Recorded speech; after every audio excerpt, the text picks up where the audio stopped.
Binabayaran tayo ng taong bayan para magtrabaho, para mag-legislate. Hindi para mag-absent naman at magbulangpol.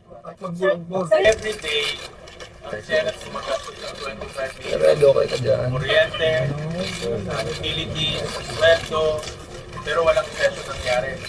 Walang patas na na-approve, walang resolution na-approve, pati mga confirmation ng mga military personnel natin hindi mabuto. Sayang ang bayan ng taong bayan. At lahat ito, dahil lamang sa kasamahan nila, ay nakakulong. Abuse po yan ng sinasabi niyang parliamentary rules ng Senado. Hindi po namin hinahadlangan magpatuloy ng anumang pagdinig ng komite basta nasa tamang paraan. Mabuti, binawi nila yung sample. And the numbers will always speak for themselves. Habang ganito ang bilang namin, dapat siya rin, si Senate President, at ang majority, maging matapang harapin ang mandato o kakulangan ng mandato ng buong Senado dito sa Pilipinas. Ang masakit niyan, imbis na pumasok siya rito, itong si SP Alan, sa Facebook siya, makapasok ka. Dito dapat siya magsalita. Dito dapat siya magsalita. Bakit wala gusto niya gawin? Huwag siya magsalita. Hinihiling po namin sa mga kasama namin na nagmamahal pa po sa Senado, nais magtrabaho para sa taong bayan. Pumasok po bukas, nakita tayo dito, pwedeng pagdibatihan kahit anong bagay, pwede pong pag-usapan kahit anong bagay, dito po kami magdiskusyonan.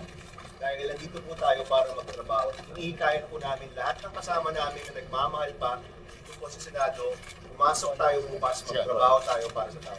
At hinahabol ko si Alan Peter Cayetano. Kung matapang ka, pumunta ka dito bukas. Otherwise, tuwag ka. That's why we're appealing to our colleagues. Nakasanan natin yung trabaho. Nabayaran tayo ng taong bayan. At bawat araw na hindi natutuloy ang session, hindi napapatupad yung batas, hindi na-implement yung mga dapat namin patupad, yung gaya kanina, yung may mga taong pupunta dito para i-confirm, hindi na-confirm. Sayang ang panahon. Wala naman tayong pinipigil na Hindi po namin inahadlagan yung Blue Ribbon. Tuloy po nila yung Blue Ribbon. Figment of their imagination lang ang ginagawa nila. Wala naman kaming ginagawang hadlang sa proseso ng Senado at mga agenda ng Senado. Wala.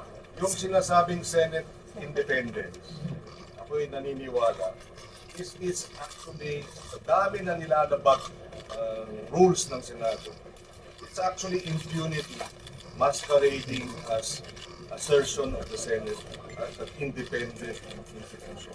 Impunity ito. Sunod-sunod ang paglabag. Mula nung May 11, mula nung pagbubuo ng mga komite, mula nung kami nag-walk out dahil nga hindi kinikilala or dinidisregard, binabaliwala ang ating rules. At hanggang ngayon, hanggang kanina, hanggang kahapon, binabaliwala ang ating rules. Hindi ito tama. Kaya kami sa SB 11 ay tutol dito. Dahil impunity ito, hindi ito Senate independence. We appeal to the rest of the members of the majority bloc. Pag si Senate President, we appeal to their sense of duty, of their responsibility. Kasi mukhang attend na muna si SP kasi siya yung nagsasabi sa mga kasama namin na huwag mag-attend ng session. So we now appeal to the rest of the members of the majority bloc. We appeal to their sense of duty na sana mag-attend sila ng session bukas. Live na naman siya sa Facebook kanina para sabihin ineffective.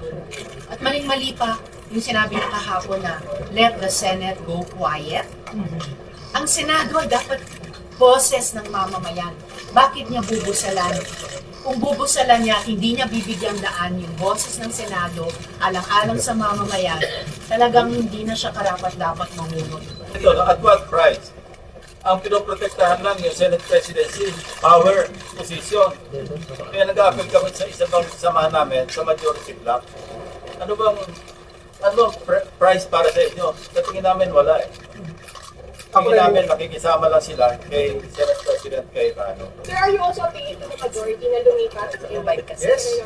Why not? Sino-sino po kaya? Meron na po ba sa kanila na Well, kasi si Alan Peter. Lahat, kita namin, malit ka sa amin. Pero si Alan Peter, step ka lang dyan.